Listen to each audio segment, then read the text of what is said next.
할렐루야. 오늘의 말씀은 누가복음 5장 4절에서 8절 말씀입니다. 말씀을 마치시고 시몬에게 이르시되 깊은 데로 가서 그물을 내려 고기를 잡으라. 시몬이 대답하여 가로되 선생이여 우리들이 밤이 맞도록 수고를 하였으되 얻은 것이 없지만은 말씀에 의지하여 내가 그물을 내리리이다 하고 그리한즉 고기를 애운 것이 심히 많아 그물이 찢어지는지라. 이에 다른 배에 있는 동물을 손짓하여 와서 도와달라 하니 저희가 와서 두 배의 채움에 잠기게 되었더라. 시몬 베드로가 이를 보고 예수의 무릎 아래 엎드려 가로되 주여 나를 떠나소서 나는 죄인이로소이다 하니. 아멘. 오늘 본문의 말씀은 예수님께서 시몬 베드로를 제자로 부르시는 장면이라고 할 수 있겠습니다. 예수님께서 게네사렛, 즉 갈릴리 바다에서 고기를 잡는 베드로를 당신의 제자로 부르셨습니다. 그때의 상황은 밤새도록 그물질을 하고 고기를 잡으려고 했지만 단 한 마리도 잡지 못한 상태에서 귀가하려고 하는 시간이었습니다. 바로 이때 예수님께서 깊은 데로 가서 그물을 던지라고 말을 합니다. 그때 베드로는 밤새도록 자신이 허탕쳤다. 그리고 고기의 특성상 밤에 활동하고 낮에는 깊은 수면으로 들어가서 나오지 않는다. 이런 어부로서의 경험을 곁들여서 예수님의 말씀을 반박하려고 했습니다. 그러나 예수님께서는 베드로에게 거부할 수 없는 어떤 힘을 그에게 주었고 결국 허탕을 칠 것을 뻔히 알면서도 그물을 던졌습니다. 그리고 그 그물에는 놀랍게도 그물이 찢어질 만큼 엄청난 물고기가 잡히게 되었습니다. 이런 상황에서 베드로가 예수님의 무릎 아래 엎드려서 고백을 합니다. 주여, 나는 죄인이로소이다. 나를 떠나소서. 여러분, 베드로의 고백에는 두 가지의 특징이 있습니다. 예수님을 향해서 주님이다, 나의 주인이다, 이렇게 고백한 것이 첫 번째이고, 두 번째는 나는 죄인입니다. 그러니 나를 떠나소서. 이렇게 말한 부분입니다. 왜? 물고기가 찢어질 만큼 많이 잡힌 상황에서 기뻐하고 즐거워해야 될 그 상황 속에서 베드로는 나는 죄인이다.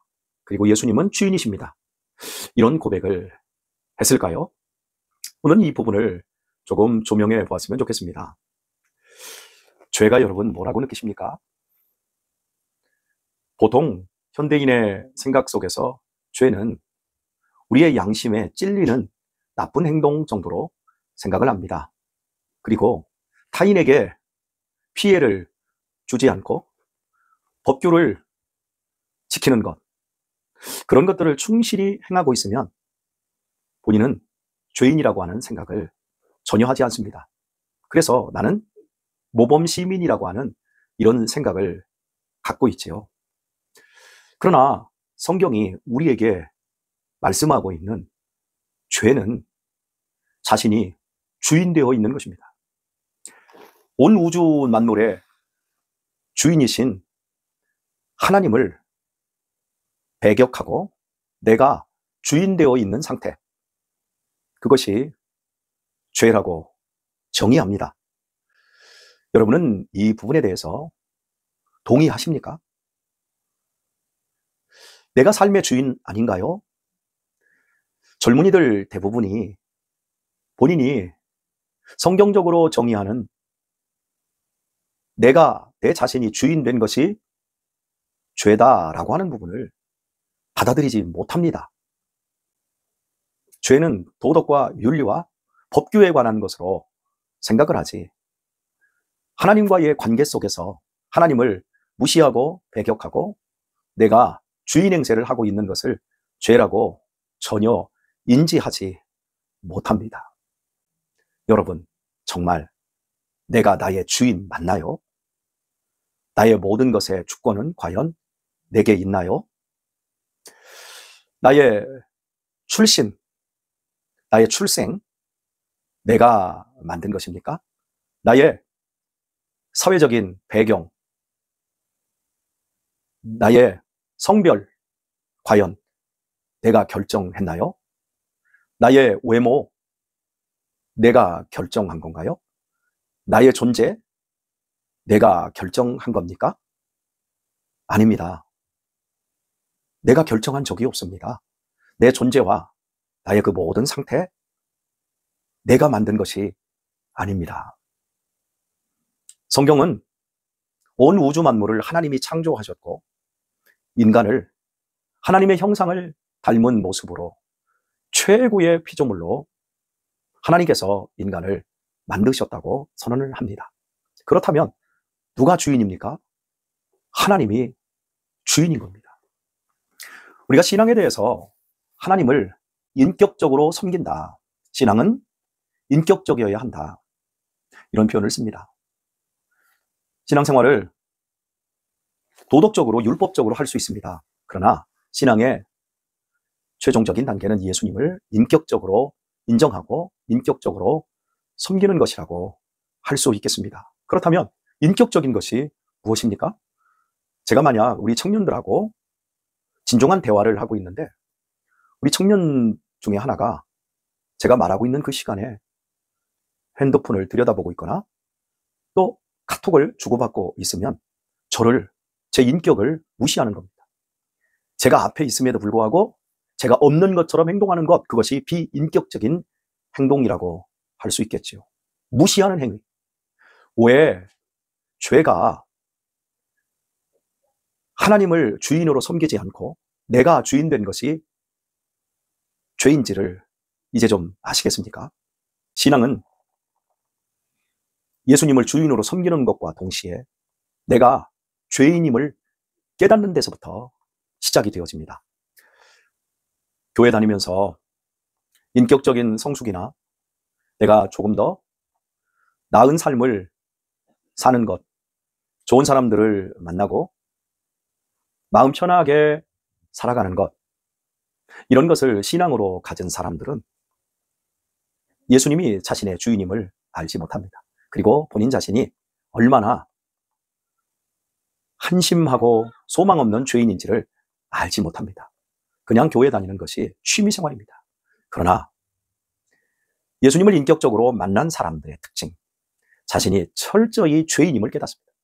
그리고 예수님이 아니고는, 예수님을 떠나서는 절대 내 인생이 소망이 없고 결국은 망할 수밖에 없다는 처절한 현실을 깨닫습니다.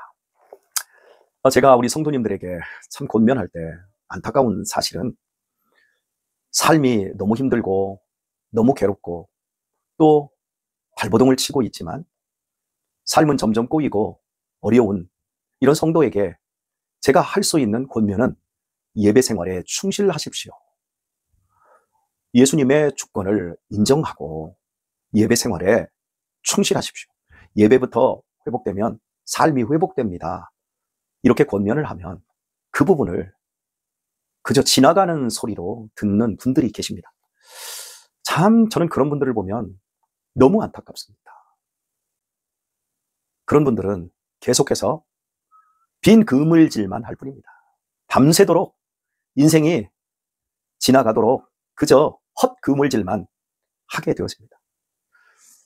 예배를 통해서 우리에게 내가 주인임을 알려주시는 예수님을 인정하고 만나고 인격적으로 섬겨드리지 못한다면 반대로 예수님께서 이렇게 당신을 믿겠다고 하는 사람에게 무시를 당하는데 어찌 그 그물을 채워주실 수 있겠습니까? 베드로는 자신의 실력을 믿었습니다. 예수님은 목수이시지 않습니까? 그리고 자기는 갈릴리 바다에서 뼈가 굵은 어부였습니다. 자기의 경험과 자기의 실력이 옳습니다. 그래서 이 바다를 아는 주인은 바로 나다. 그러나 예수님의 말씀에 순종했을 때 자신의 경험치를 넘어버리는, 있어서는 안 되는, 지금까지 없었던 놀라운 그물이 찢어지는, 물고기가 채워지는 역사를 경험했을 때 나의 경험치와 내가 살아온 모든 이 갈릴리 바다에서의 지금까지의 내가 쌓아왔던 관록들이 이것이 주인 노릇을 해서는 안 된다. 드디어 이 세상 우주 만물을 창조하시고 당신을 창조하신 예수 그리스도를 만나게 된 겁니다. 그게 베드로의 고백 속에 주여라고 하는, 주인이라고 하는 그 호칭으로 드러나게 된 것이고, 또한 죄인이라고 하는, 하나님을 떠나서 내가 지금까지 죄인이었다는 사실을 고백할 수 있게 된 것입니다. 사랑하는 교우 여러분, 예수님을 떠난 인생에게 무슨 소망이 있습니까? 하나님을 믿지 않는 인생에게 과연 어떤 미래가 열리겠습니까? 인간은 정말 아름답고 존귀한 존재입니다. 왜냐하면 하나님의 형상을 닮았고 하나님과 유일하게 교제할 수 있는 피조물입니다. 하나님과의 관계가 첫 번째입니다. 하나님과의 관계가 잘 되어지고 하나님으로부터 나오는 말씀과 그분의 복을 받을 때 사람과의 관계에서도, 그리고 세상에서 살아가는 그 모든 사역과 모든 뜻들이 아름다울 수 있는 겁니다. 하나님을 배척하고 내가 홀로 주인이 된 사람들, 지혜와 명철은 있을지 몰라도 그 지혜와 명철은 결국 자기를 해하고 자기 주변도 고통스럽게 하는 대로 가게 되어집니다. 인간이 가진 예술성, 인간이 가진 창조성, 창의력, 인간이 가진 과학적인 사고와 기술적인 능력들, 여러분 얼마나 대단하고 얼마나 뛰어납니까? 그래서 온 지구를 통치하는 것이 인간이지 않습니까?